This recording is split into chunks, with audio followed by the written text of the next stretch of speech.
everybody. Welcome to another sensational session of Strike a Chord Live podcast with my dear brother Colin Harbor. He's right there in Dallas, Fort Worth, Texas. I'm Marcus Ellis. I'm here in Pensacola, Florida. Colin, why don't you tell him who we are? We are two lifelong friends with a love of baseball, music, motivation, and inspiration mixed with a little bit of nostalgia, culture, transformation, and fun. And we want you to take the journey with us. This is Strike a Chord Live podcast.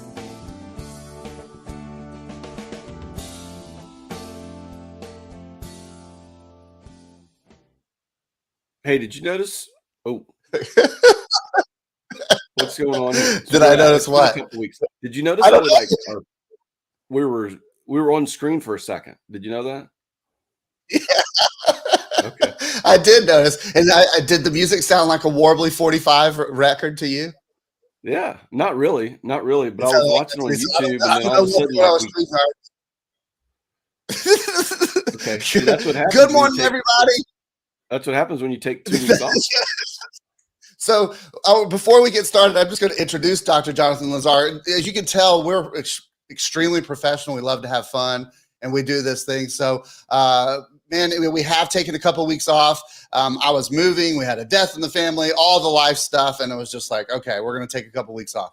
So we're back. You can tell everything's working smoothly, like a fine-tuned, well-oiled machine. And Colin, we have Dr. Jonathan Lazar all the way up there in Michigan as our guest, who I'm very excited to introduce. Good morning, Jonathan. Thank you for being here, brother. Hey, thanks so much. Thanks for having me. Great to be here.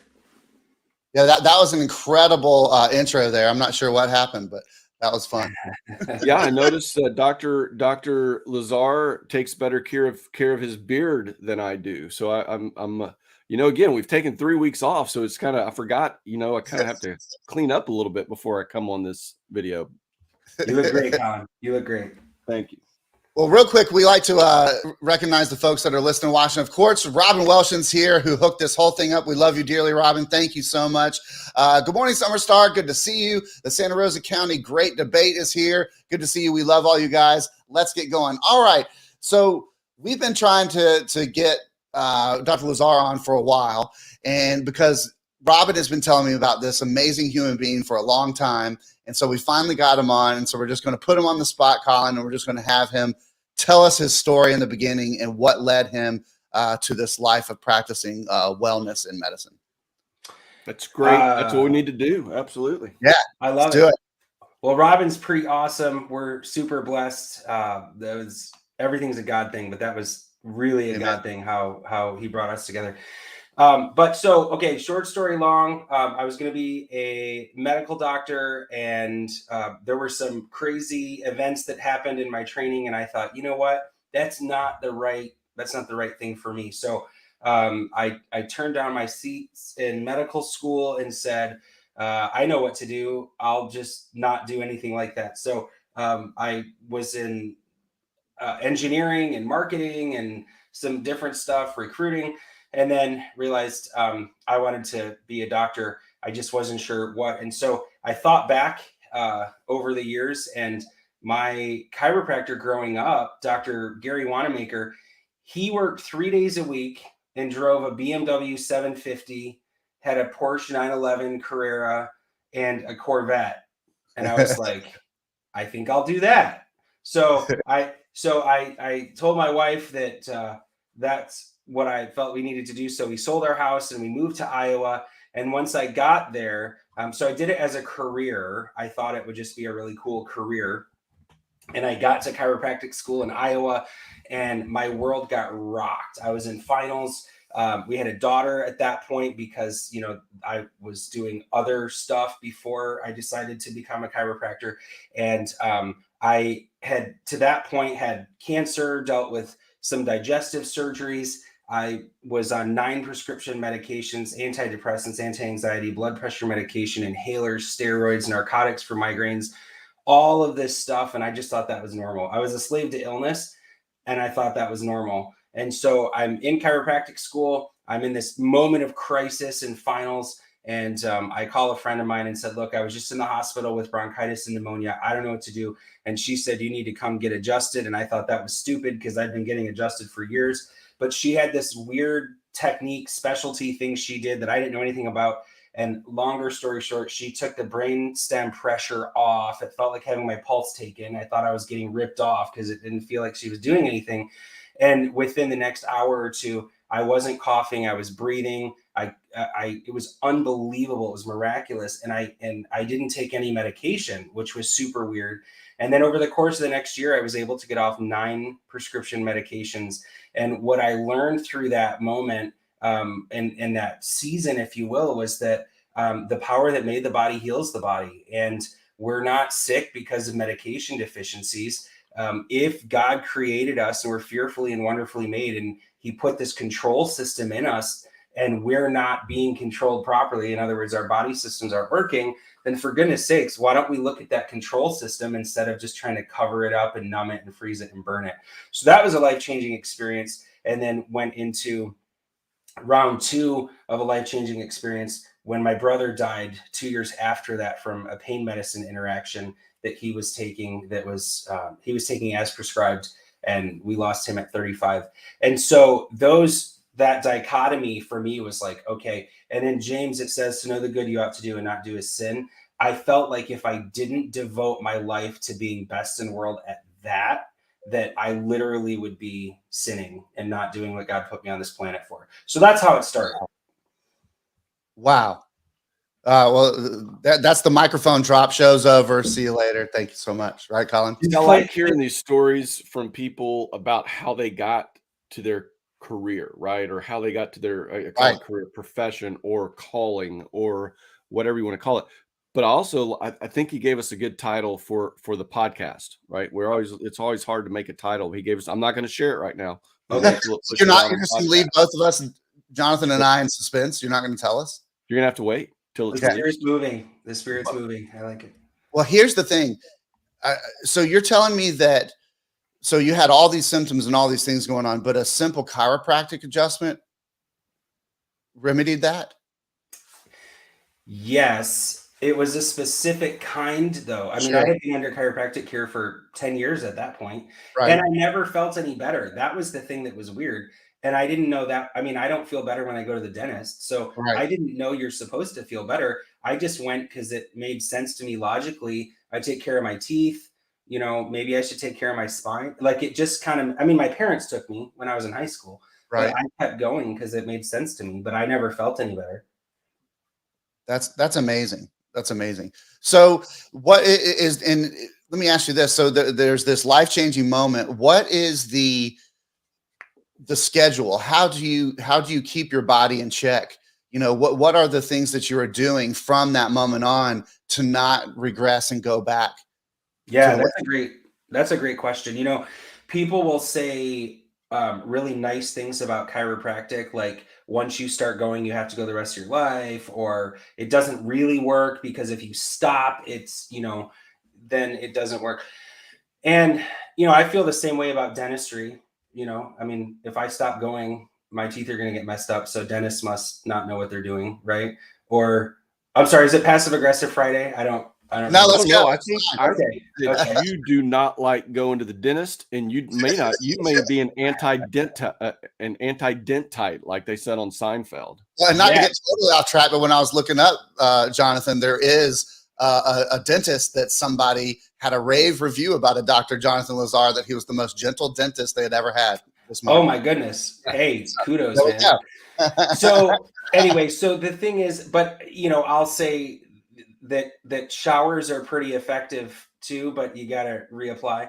So the thing with it is there are a few things that we believe needs to happen on a regular basis for physical health. I mean, obviously for spiritual health, we're going to pray and seek God and journal and worship and be in community and things. So there are things that we have to do regularly. And I think the bottom line is, I mean, I'll give you things to do, but the bottom line is it's got to be who we're being. I mean, I can give you a list of things to do, but it's who we are that determines how well what we do works. And so if we, you know, if we're being people who are keeping the temple going, our bodies going, then we're going to do things consistently. We know we're supposed to eat right and move and sleep well and think well. We know those things. It doesn't take a podcast to tell people about that stuff.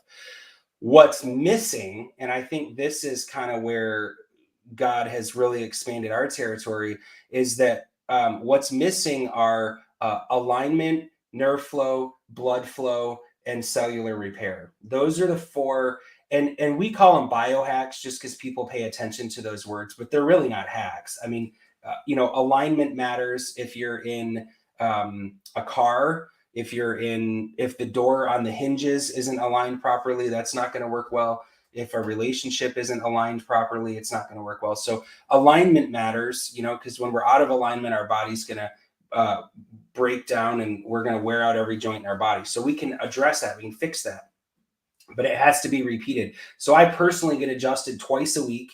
And I do that because I'm not trying to be a minimalist with it. I like cell phone plans that have unlimited minutes because I don't want to think about it. Right. I don't want to think about, should I do this? Should I not do this? Should I, and so I get adjusted twice a week. I have for years.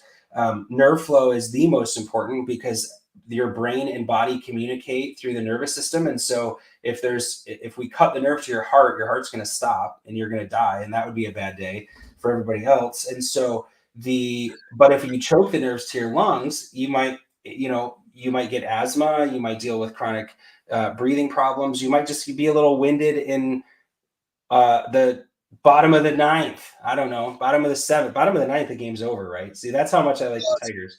It's close to over, but still, you want to have some gas at the bottom of the ninth. Yeah, you got to have it. And so that's the main thing as far as nervous system function. And then blood flow, we teach about that to make sure, if blood's not flowing somewhere, and ultimately, I think the concept is flow, which might sound a little bit elusive, but you've got to have nerve flow or it's not going to work. You got to have blood flow or it's not going to work. You got to have cash flow or it's not going to work. Like there's nothing that exists in nature, in God's creation, that can sit still and be okay. I mean, water sitting still turns to really bad stuff, and right. so things have to be moving. Well, that last 30 seconds, Colin, was your TikToker. I know that's a great YouTube short, but it's also given me an idea for another title of the podcast. Let's just keep going. I do have a question though, Dr. Lazar. You're a chiropractor and you get adjusted or you treated, adjusted, whatever it is, twice per week. Yes. I mean, was that a very stringent process for the chiropractor to find someone to practice on them? Well, how did you find somebody? I have a great team. I mean, okay. I'm an instructor for this work, and so we've had 19 doctors come through and learn, and so I get to get adjusted pretty conveniently. But for years, I was driving an hour and paying for my care. I still fly to Atlanta 4 times a year to get adjusted that way. So when people are like, "Oh, a half hour is too far," I just say, "Bless your heart," Yeah, let's talk about flow again. I mean, that was a great analogy or a great example of life, and I think you even threw in cash flow. You got to have cash flow, right? You got to have this kind of flow. You got to have that kind of flow. What I've found too is that in life, when I'm flowing in one thing, everything kind of flows together, right? Absolutely. But when I'm not flowing, then everything stops, right? Everything is that still water if I'm not flowing. And, the ability to find the balance and to keep flowing, I really love that example that you provided because it's so important in every aspect of life. Yeah, I agree. And a big game changer for me was when I realized that, balance is a pipe dream. I mean, I really do feel, of course, that's what we're after, right? But I mean, talk to any pilot. There's a guy I was gossiping about in my subdivision. He was saying he saw a bobcat. I was like, a bobcat in a suburban area like this? You don't have to be a rocket scientist to realize it probably was a coyote. I don't think there was a bobcat back there. And we've got bobcats and coyotes in our neighborhood. That's what I hear, man. It's in Dallas. In Dallas. Yeah. My buddy's he's a pastor of a church in Mansfield down there. And it's nuts, man. You guys have hot weather and big guns and it's cool. I like it.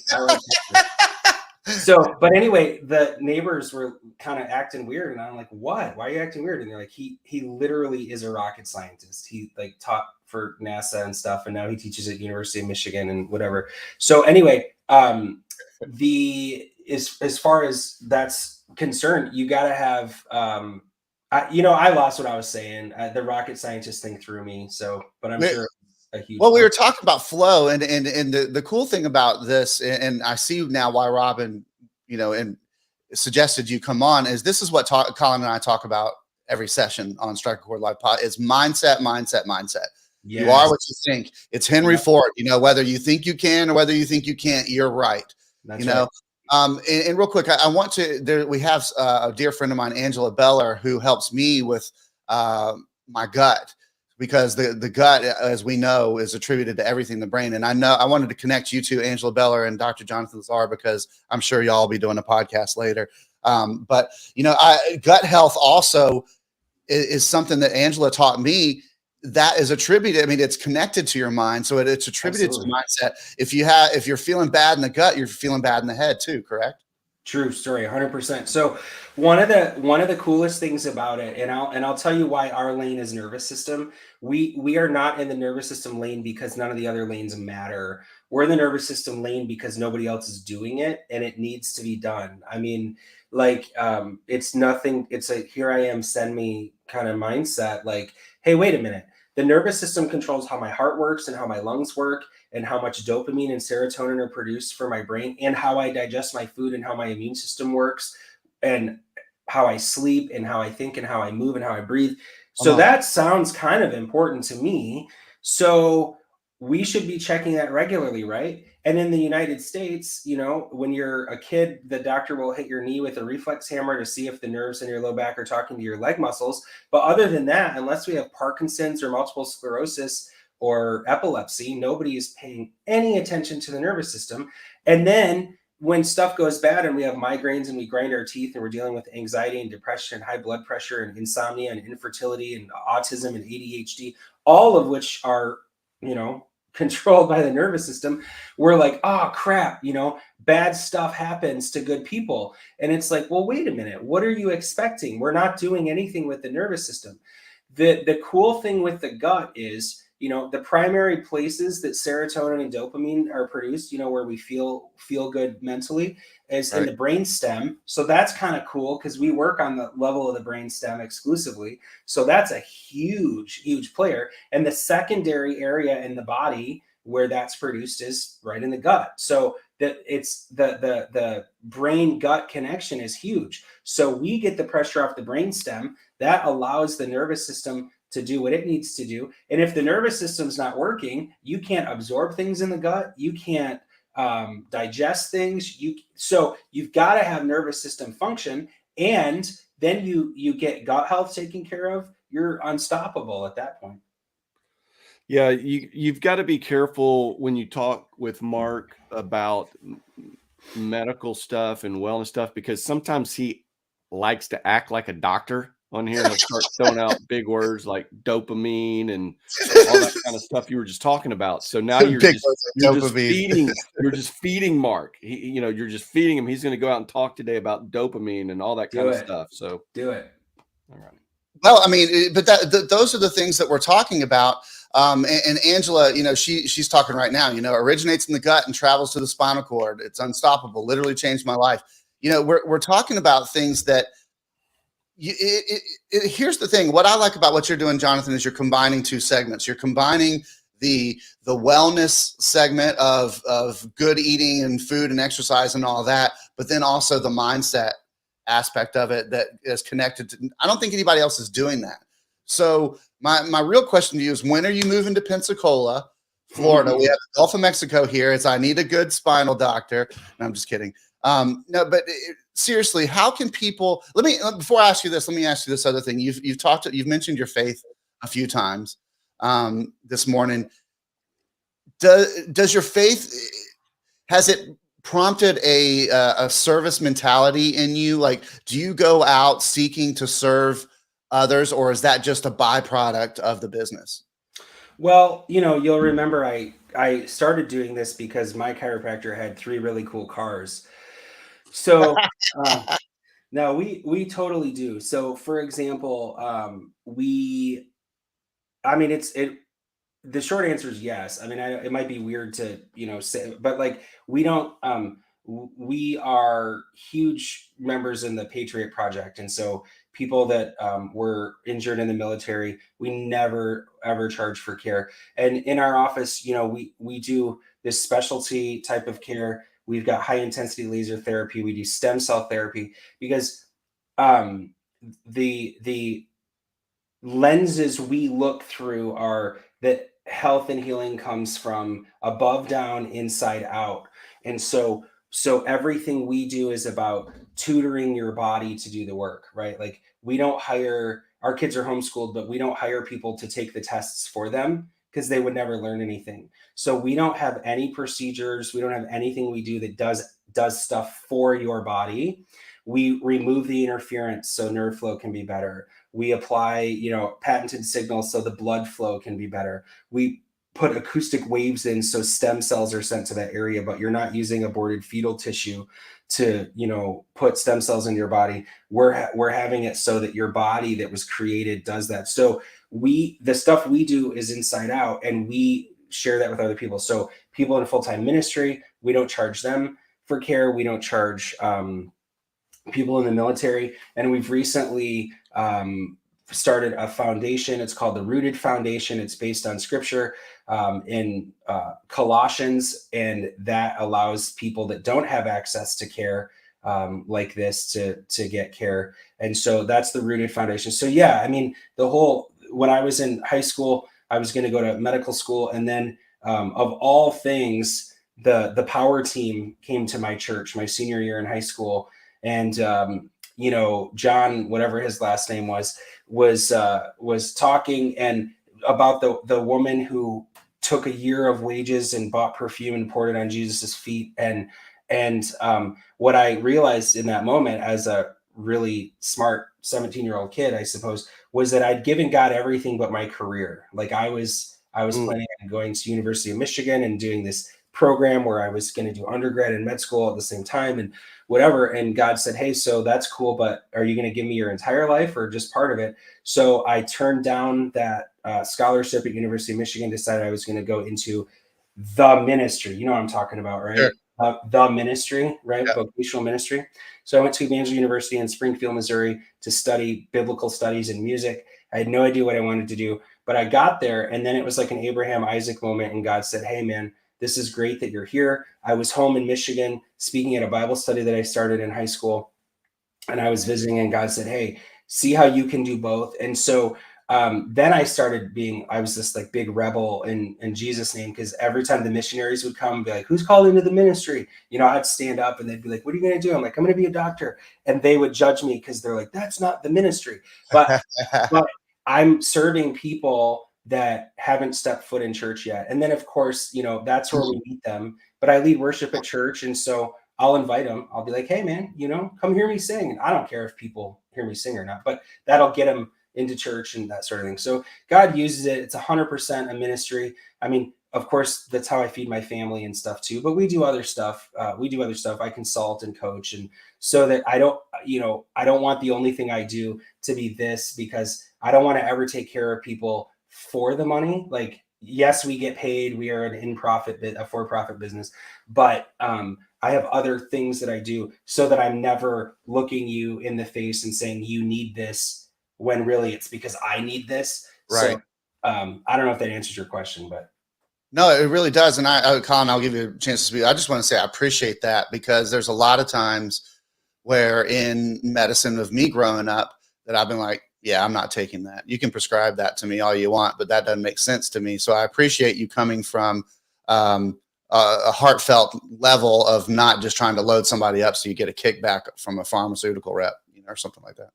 Yeah, and I mean, I think people are doing the best they know how, but the situation that had me walk away from allopathic medicine, with MD medicine, was I was shadowing in a doctor's office. A lady came in. She said her sinuses are bothering her. The doctor did this and this and this and this, and then asked what else was going on. And she said, my husband is still My husband is still on the bottle. I didn't know that meant alcoholic at the time.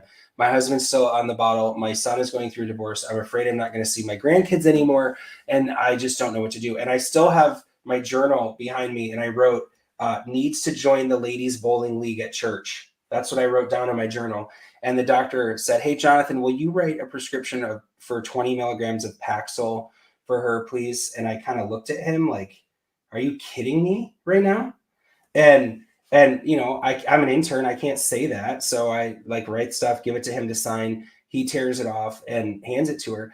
And we walk out in the hallway and I said, what was that? And he said, well, you tell me what that was. That was weird. And I said, this woman's telling you that she's having all these life challenges and you give her Paxil? And he said, you don't think she was depressed? I said, sure, but you don't know whether she had serotonin or dopamine level changes in the brain. Why would that be your first thing you do? And he referenced a really bougie lunch he sent me to the day before that I got in trouble at because I was asking questions like, wait, why would that drug do that if the real problem, it was gut health, man. How crazy is this?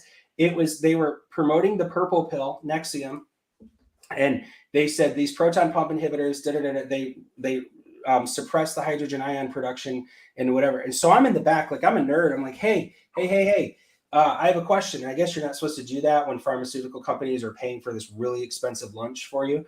And I said, why would you suppress the hydrogen ion production? We need acid to break down our food, don't we? And I wasn't being cocky. I was inquisitive. And I just, hey, don't we need that to break down our food? Like, isn't it an underproduction of acid that causes GERD and reflux because the food's just sitting there and we don't produce enough of it to break it down right away? And then it just sits there. And so it's like dripping acid because it's underproduced. And then it isn't that. So why would you suppress that? I guess you're not supposed to do that. So, so then the next day he had his arm around me and he said to me, who do you think paid for that luncheon you went to yesterday? And I shrugged him off and I said, man, I know who paid for that luncheon yesterday. And I realized at that moment, like, this isn't right for me. I don't think anybody's evil. I just was like, I'm not for sale. I'm not going to do that. And so anyway, that's. I really like how you take the aspect, and Colin, I promise I'll give you a chance to talk about how you just said, you know, this isn't right for me, but they're not bad people. They're not doing anything wrong. I like how you try not to throw shade or put the other people who are making a living in a bad light, because I guess it's a opinion, but still, I just really like how you don't beat up the people who are doing things that we don't agree with. It's no different than, I mean, I've got two friends who are amazing marriage counselors, and I have another friend who's an amazing divorce attorney.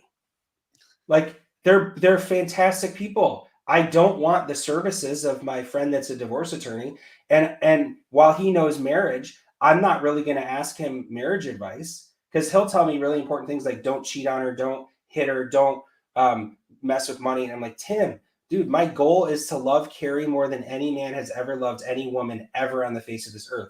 I'm not trying to not get divorced. And so when the idea is not die, right. Let's not die. Let's cover symptoms. Let's take the batteries out of the smoke detector. Let's cover up the check engine light. The problem is us. It's not them. We're going into a sick care, disease care, crisis care, trauma care system and asking for health care. That's not fair. That's not what they do. So I'm not going to go to Tim, who's a divorce attorney, and ask for marriage advice.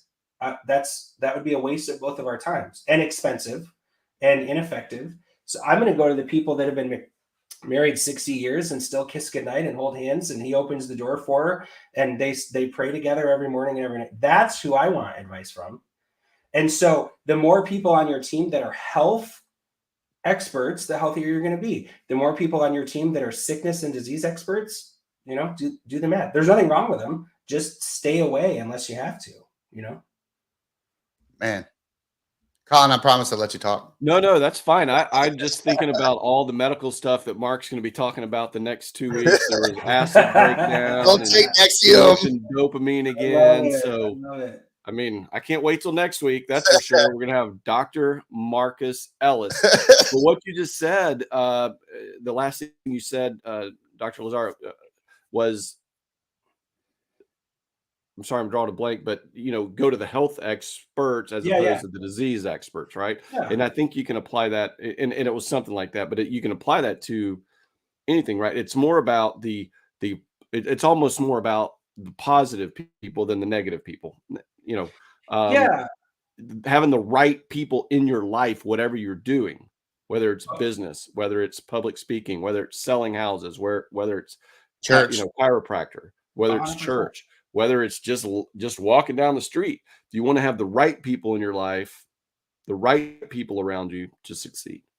I mean, the Bible talks about, 3 strands can't be broken, right? I mean, the thing is, I mean, if we look at a sports team that's losing, I mean, the coaches are great people, right? Great people, wonderful people.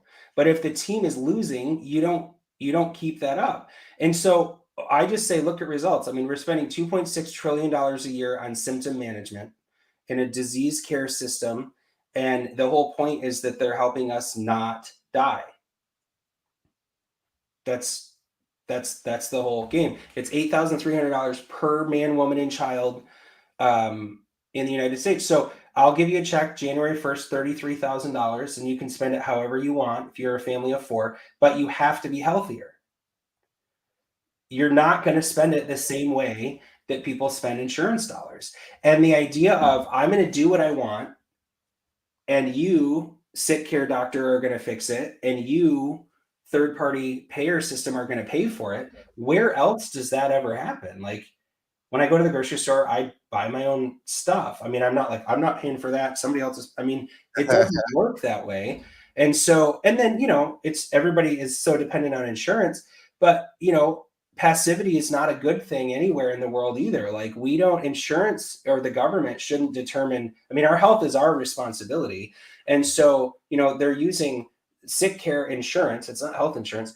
And that came after the war, and people were using it to hire people, to draw people in. But that's when they were living on the farm and they were active and they were eating real food but then we just kind of drift into this world of sickness. And the World Health Organization says we're 37th out of 39 industrialized nations. So I don't care if we spend $2.6 trillion a year. I mean, if that's what it takes and we need to do that, that's great. But we shouldn't be second from the bottom on the list in terms of our health. We're not getting what we pay for. And again, it's nobody's fault but our own, because we've got to quit paying a sick care model, an intervention model that's don't do anything, wait till it goes to hell in a handbag, and then ask for somebody to interrupt that, versus how about we live a life of non-interference? How about we're consistently looking for interference and removing that, so that nature, which needs no help, just has no interference and it can just work the way it needs to.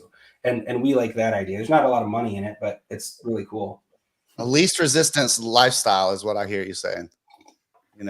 Absolutely. Just get rid of the resistance. Well, man, Colin, this has been amazing.